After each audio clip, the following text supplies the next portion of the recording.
Hello, Mystic Travelers. Today in Tea and Spirits, we're going to tap in and see what your spirit guides have to say. We're going to use these angel number cards to kind of get an idea of what the topic will be.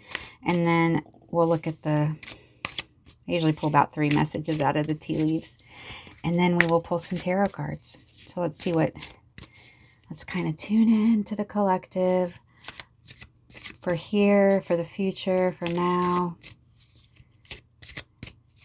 What is it that your higher self wants us to focus on today? 1331. You know what's so funny? Earlier I was just playing with this deck and I pulled this card like 3 times. So clearly this card is for you today. 1331, good fortune, advice, comfort, major change, individuality, independence. Have faith in your skills and talents as they are a tool that can provide you with a bright future. A piece of good advice, a moment of enlightenment, or a comforting message is on its way. Everything will work out in your favor. And the fact that this came up 3 times for me today, this is the 3rd time, it really shows that this is the exact message that you are meant to hear. So your higher self is reminding you that good fortune is coming your way. And, you know, a lot of people who work with the law of attraction and manifesting and stuff, they know that trusting the process, trusting your process, trusting yourself vibrates you higher. I wish I remember who said it, but so there was this manifestation guy, and I saw a video from him, and if I remember who it is, or if you know who it is, let me know, and I'll make sure to link his video. But basically, he said something along the lines of like, you know, when you're talking about quantum entanglement, which is like when 2 particles, you know, intermingle or whatever, then it doesn't matter how far in time and space they're separated. When you do something to one, it does it to the other one. It can be 500 years or 20 billion miles apart, and they're still connected. It's quantum entanglement, right? So if we were all the single same atom or particle during the Big Bang and then exploded, then you are quantumly entangled with every single possibility for your life already. And what he was saying is what you need to do is strengthen your connection to the vibration or the particles that you want and weaken your connection to the ones you don't want. And you can take this as like a psychological thing as well, but I'm just saying it's a very, very good example. All right. Good fortune coming your way. Everything is working out in your favor. There's this great song called Paranoia by Carly Pearl. And paranoia is the opposite of paranoia. It's the belief that the world conspires in your favor. And I'm always thinking, you know what? Whether you believe in it literally or not, that everything really is conspiring in your favor, that the universe is conspiring in your favor, what a beautiful way to live, right? Because you're going to be happier day to day, you know. And that's, this one got a little messy. You know, that's setting you up for mental success for yourself. Oh my gosh, there's this person just dancing. Have you been dancing? You know, it's hard to be in a bad mood when you're dancing. I feel like it's important. You know, dancing is so primal. It's so connected to who we are at the beginning. You know, when I look at the fire, when I look up at the stars, I feel connected to the ancestors so deeply. I feel connected to my higher self so deeply. I love dancing around a fire, but I also try to dance around my house every day. And it can be to any music that really makes you feel wonderful. But yeah, I see that right here, the dancing. This is just going to be such a joyful spread. I think that, I know there's a lot of astrological stuff going on right now in May. Like this has been a very transformative 7 years with the movement of Uranus and everything. So, you're going to be dancing for joy, for the transmutation of this long cycle that's been extremely painful. Okay. Here I see a statue of a bird, and there's like a bird flying towards it. And so to me, that's your higher self saying like you feel like you've been frozen in place, like a statue, like you haven't been able to move forward in lots of aspects of your life. But that's about to release with this bird flying, right?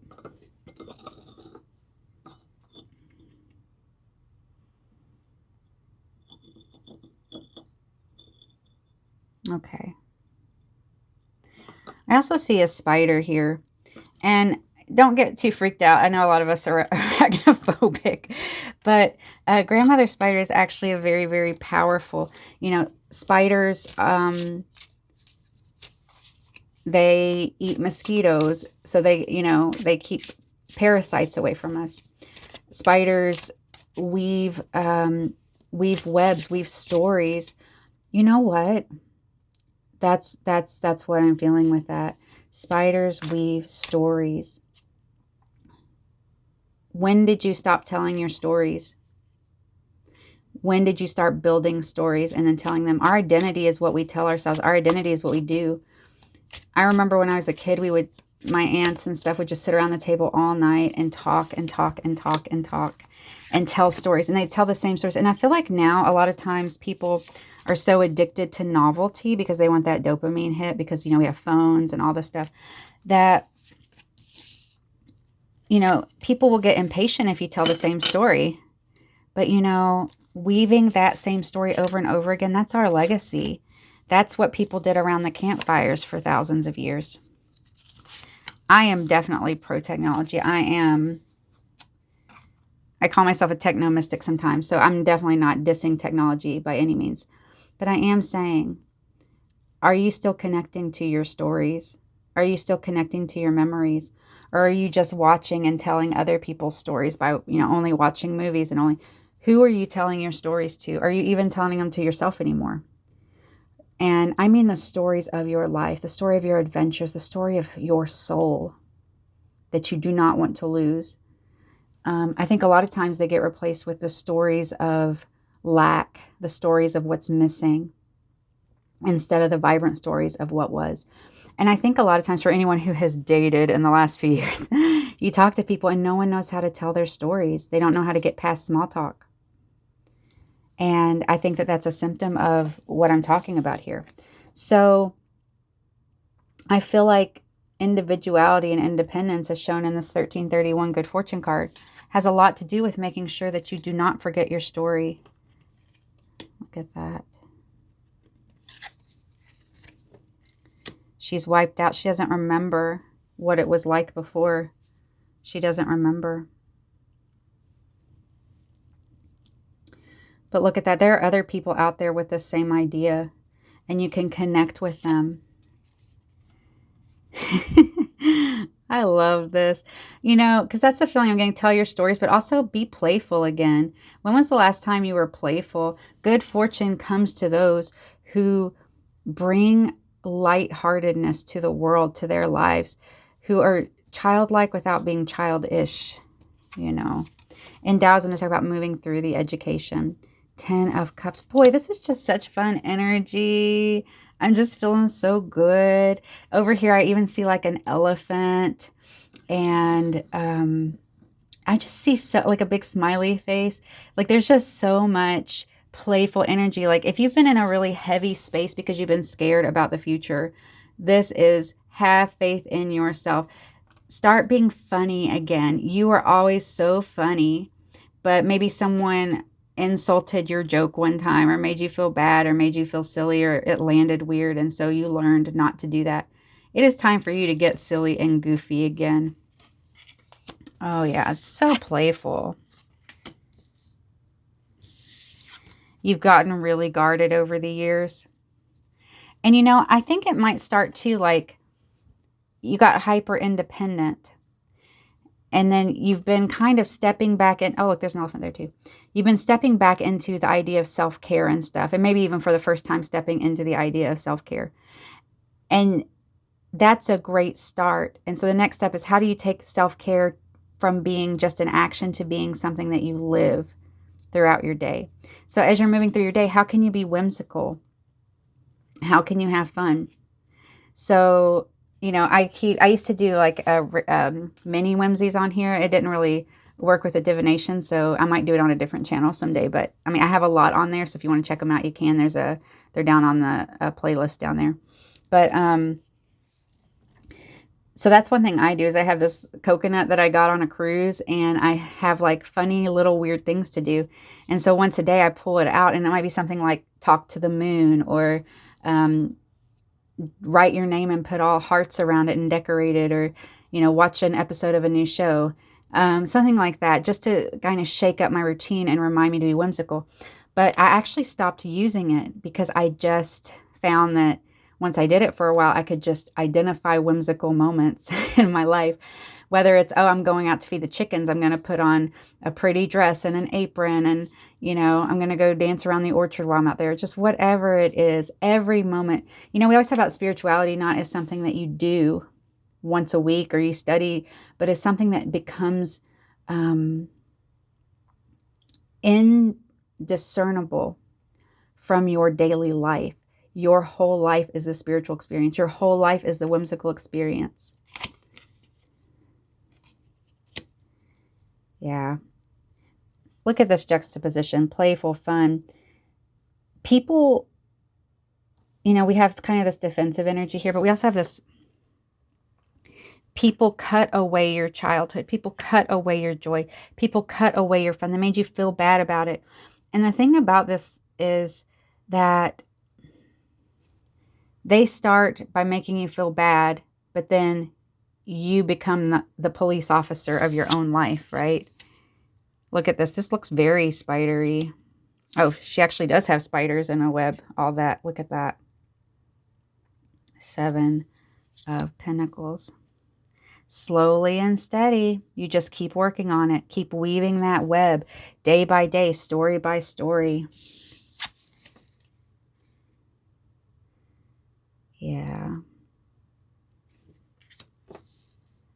There's always a moment of mourning during these kinds of periods.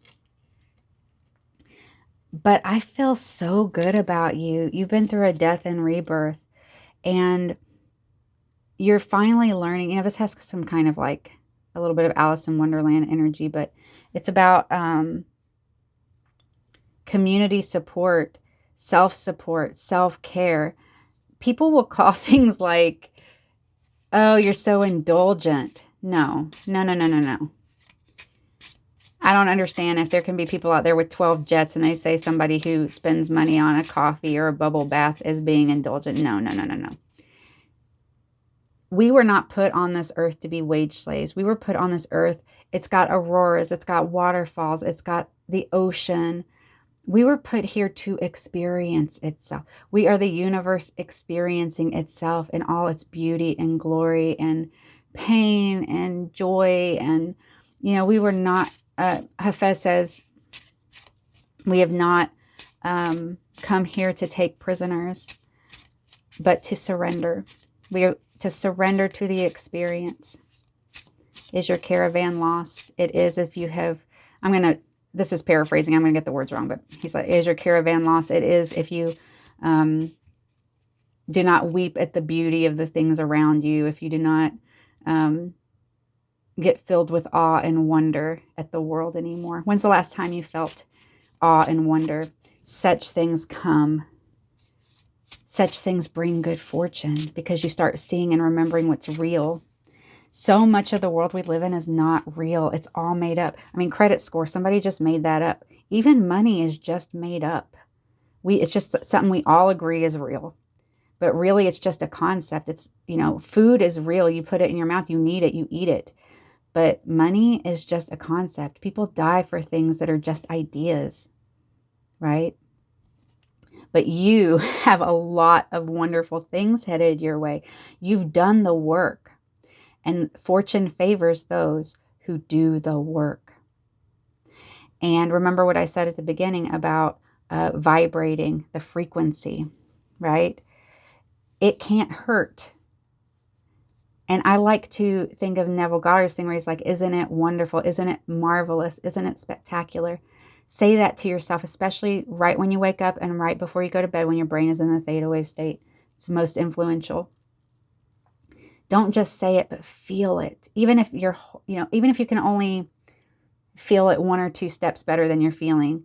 But every night, take a few minutes and just say, you know what? Isn't it wonderful? Isn't it magnificent? And just for a moment, remind yourself of the awe of being the universe trying to figure itself out. Your atoms Energy is neither created nor destroyed. Your atoms have been here since the beginning, and they will be here till the end. You are an eternal being. Whew, gives me chills. I mean, think about that. Think about how extraordinary you are, and how extraordinary it is that you get to give the universe the gift of your unique perspective. Because, I don't know.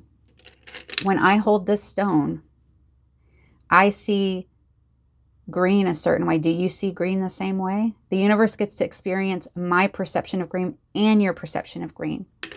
It gets to feel all of my joys and your joys. And no one in the history of the universe, in the past or in the future, will ever see it exactly like you do. Ooh, that gives me goosebumps. It's so awesome. Inhale, exhale, and let that effing shit go. Yeah. Look at the big picture. We get mired down in, I always call it manufactured chaos. Manufactured chaos breeds inner and outer poverty, right? Manufactured chaos. Now, like I always say, no manifest shaming. There are external factors that influence our lives. I mean, Lord knows I have had a lot of things externally but what you can control is your inner world, your inner landscape. So that no matter what happens outside of you, you can be like Prometheus. I did a video. I just posted it unlisted, but I did 4 videos about Prometheus and the Promethean archetype, which is basically the defiant sovereign. So basically that's someone who says, no matter what you do to me, I will never break inside. And I used Henley's poem Invictus. So if you're interested in that, once again, the playlist is in my, the archive, which are like a bunch of different video experiments that I did until I settled on the schedule. But basically in Invictus, Henley says, it matters not how straight the gate, how charged with punishments the scroll. I am the master of my fate. I am the captain of my soul. And he was actually dying of tuberculosis. He had lost a leg when he wrote this poem. And so he knew horror, he knew pain, and he was still defiant inside. Nothing takes away my sovereignty. Nothing takes away my autonomy. So let it go. Be careful with that one. All right, beloved mystic traveler. I'm so happy you're here. And I feel so good about feeling so safe with you that I can be myself and really share these messages with you without fear of judgment, because you're beautiful and you and I are all hurling on a giant rock through space in a weird dimension that we don't even understand. So, when we think about it like that's like, maybe we shouldn't be taking everything so seriously all the time. So go have fun, go play. Good fortune is favoring you. Everything will work out in your favor. And when you are in touch with that inner sovereign, when you're in touch with the defiant sovereign even, you will hear your intuition better. And when you hear your intuition better, you will know exactly where to go, when to go. Ooh, that sounded bad. That sounded like I said when to go. When to go. And then you'll just run into the situations and the people that you're meant to run into. All right. You're getting there. You're in alignment. You're there actually to get this card. And like I said, I pulled it 2 other times earlier. And I wasn't just willy-nilly pulling 50 cards. I just pulled twice from the deck because I was just kind of picking it up. Well, once I picked up the deck and this card was just at the bottom, like where I had picked it up. And then later I just pulled a random card out and it was this one. So this is, if you're here, this is for you.